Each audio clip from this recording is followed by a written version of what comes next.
جناب غفران صاحب پاکستان، السلام علیکم۔ ہم آپ کے ممنون ہیں کہ آپ نے ہماری ویب سائٹ پر یاد فرمایا۔ آپ کا سوال موصول اور جواب حاضر۔ آپ نے پوچھا کہ اسلام میں فرقہ بندی درست ہے یا غلط؟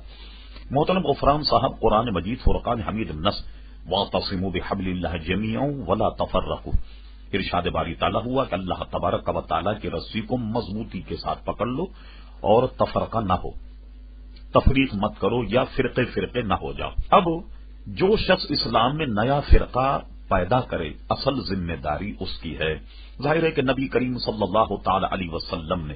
جب دون لوگوں پر اور قوم پر اسلام پیش کیا تو ایک ہی فرقہ تھا، یعنی مسلمانوں، اگرچہ منافقین کا ایک فرقہ موجود تھا اور جو کام تو مسلمانوں جیسے کرتا تھا لیکن حقیقت میں وہ دین سے برگشتہ تھا،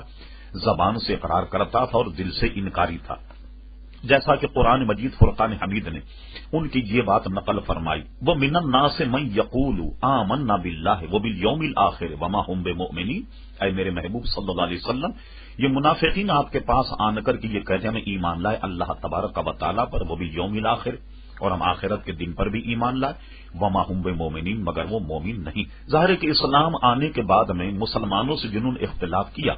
وہ فرقہ جو ہے وہ منافقین کا تھا، اور اس کے بعد میں اہل اسلام میں جتنے نئے نئے فرقے نکلتے گئے، یہ فرقے نکالنے والے اس کے ذمہ دار ہیں، اور الحمدللہ اہل سنت و جماعت کا جو ایک طبقہ ہے جسے احادیث مقدسہ میں سواد اعظم کہا گیا،